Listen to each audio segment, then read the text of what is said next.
And thank you guys for joining us. Up first, we've got offensive coordinator Tony Elliott. Go ahead with questions whenever you're ready.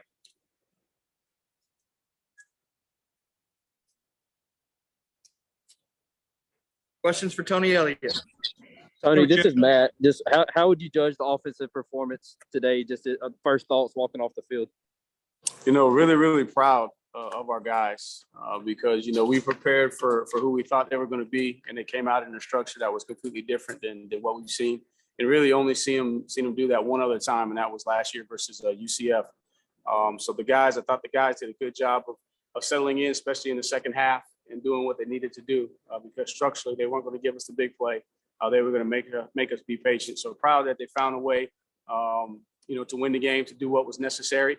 But we just still leaving too many points on the, field. You look at the situation, it felt kind of like we were playing an option team just from a number of possessions. We had 8 possessions outside the last one there coming off the goal line. And we put together some good drives. We just didn't finish, and 2 times in the red zone, we had a fumble and we got stopped on fourth down. So, proud of the fact that we were solid on third down for the most part, and it could have been even better.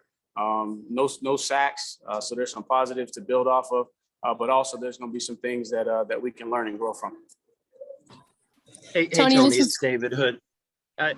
When you look at it, 17 points in 8 quarters against 2 Power 5 teams, is it offensive line? Is it DJ? Is it wide receivers not getting separation? Is it not taking shots down the field? Is it a little bit of everything? I think the turnovers and then just critical mistakes and not coming up with plays.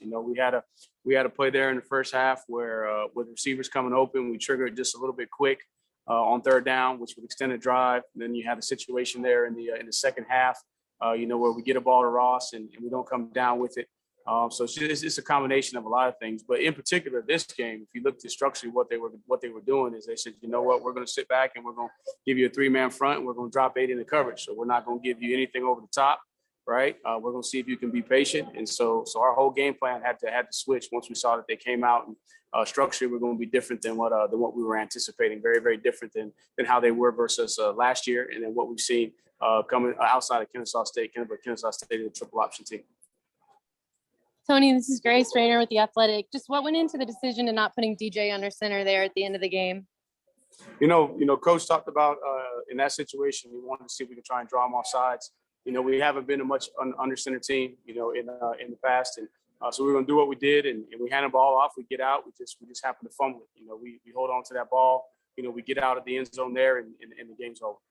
And then also too, that was a situation where the discussion is, do you take a slow safety there? And then kick it off with only 7 seconds. So the biggest thing for us is we try to draw them offside that first play, took the delay of game, and then came back and just say, let's do what we do, and we're a shotgun team, and we hand the ball off.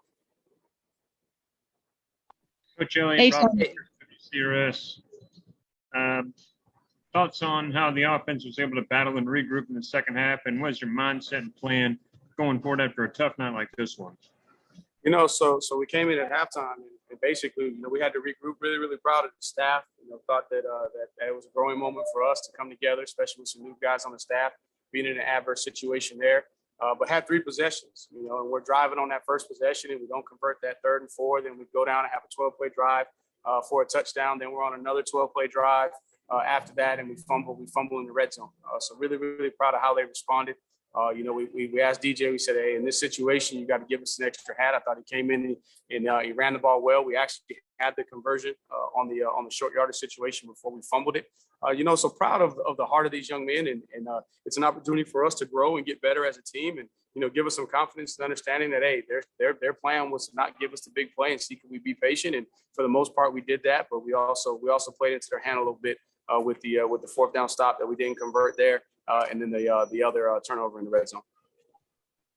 Hey, Tony, this is Anna with Clemson 24/7. Just talking about not giving up the big play. How would you assess how the offensive line did? From a protection standpoint, when we did need to throw it, we had solid protection there. And then they just settled in. And what they were planning on doing is try to get leverage on our offensive line and create a lot of single blocks. And then they were moving around, slanting and angling where you got to catch the movement. Then the linebackers were up there close. in particular after the first couple of drives, and they got guys standing right on the edge of the box, and trying to make you get flat.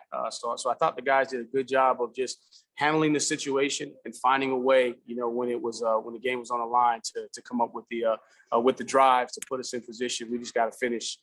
If we finish two of those drives there with points, especially in the red zone, it's a little bit different feeling coming out of the game. Tony, this is Larry Williams. So what was the thought process there on the 1 yard line, going from the shotgun instead of under center?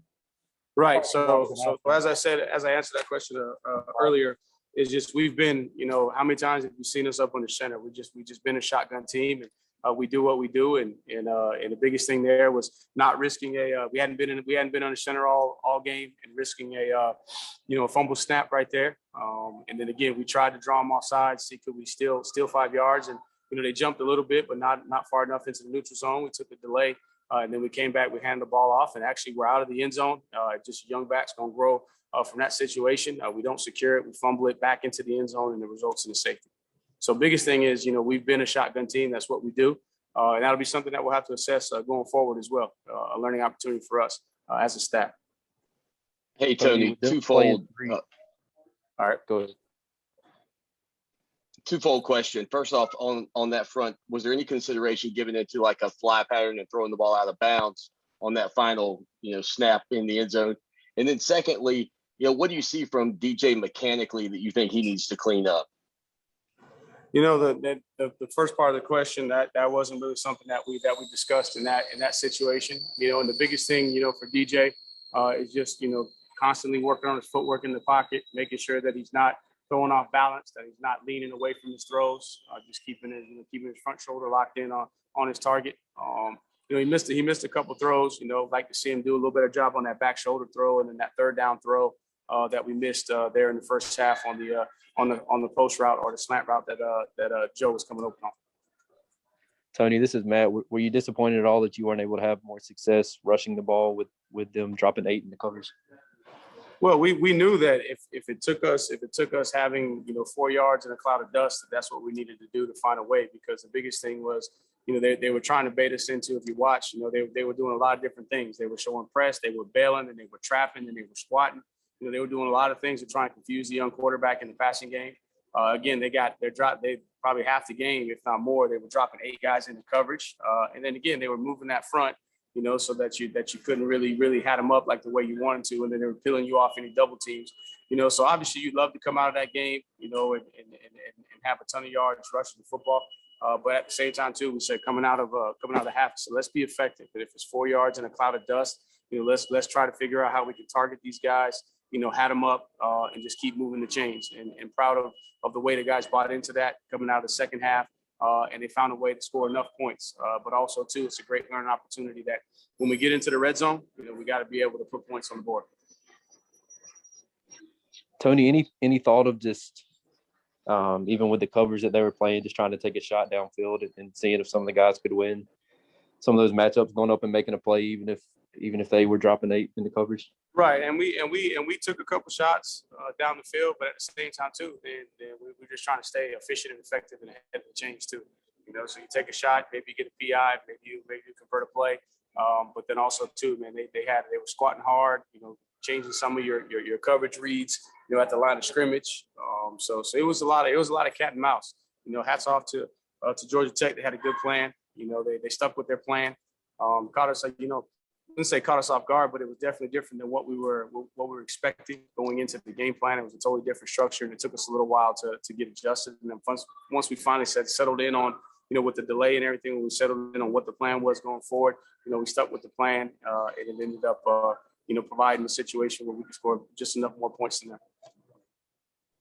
Hey, Tony, it's David. It looked like after you started running DJ a little bit there in the third quarter, he started to get comfortable. Do you wish it maybe called some more designed runs a little earlier for him? And is he making the right read on the RPO? Because it looked like a couple times in the first half, he maybe should have just pulled it and run a little bit. The RPO game was tough too, because just structurally, they were running some trap coverage, which fools you because they're giving you, some possible looks where you could pull it and think you got to throw, and the next thing you know, the corner's in between the receiver, and so now some of your outlet screens are not there. And again, biggest thing is we had five possessions in the first half. The first two, man, we're moving the ball. Played field position on the first one, then we scored a touchdown, then we come back and didn't do anything on that 3 and out. And so, probably could have got to the quarterback run maybe a little bit earlier. But the biggest thing for us was just, okay, let's see if they're going to stick with this structure before we change everything. And then once we had an opportunity to get together as a staff and discuss it and figure out what the best plan forward was, that's when we decided, hey, we're going to have to run the football to win this game. And, it's all hands on deck. Tony, this is Grace again with the Athletic. Has Will Shipley done enough to win this job at this point? That'll be something that we go back and we assess. Proud of him. I thought he ran physical, ran hard. I know he's going to want that one play back there coming off the goal line where he fumbled the ball, but he continues to run hard and show that, man, he needs to be in consideration. And we'll evaluate that as a staff, have our discussion in our personnel meeting on Sunday, and then move forward and allow CJ to kind of manage that room. Tony, where do you feel like this offense is right now, just from a confidence standpoint? Do you feel like it's still there, still lacking, needs to be improved? I'm hoping that the guys draw a lot of confidence from this game. It was a situation that they hadn't been in before, man. They were really challenged. There was a lot of adversity, and they found a way to overcome, the adversity. I think that you can learn from this game that, hey, they challenged us to be able to run the ball to try and find a way to win. And, we were able to take what was there and put together a plan to give us a chance to be successful. I think that the guys, man, they got a great chemistry.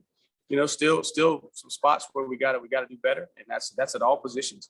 And so I think these guys have the confidence to know that, hey, we need to go back to work, and we're going to own, all the things that we need to correct. And all we're going to do is put our head down. We're going to block out all the noise, and we're going to focus on what we can control and try and get better and figure out how to go 1-0 next week.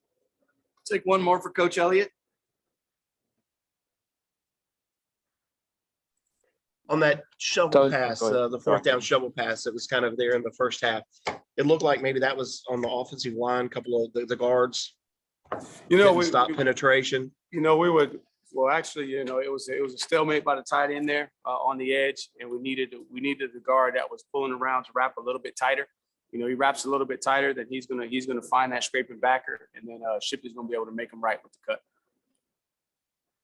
All right, thank you, Coach Elliott. All right. Thank you. All right, Chef.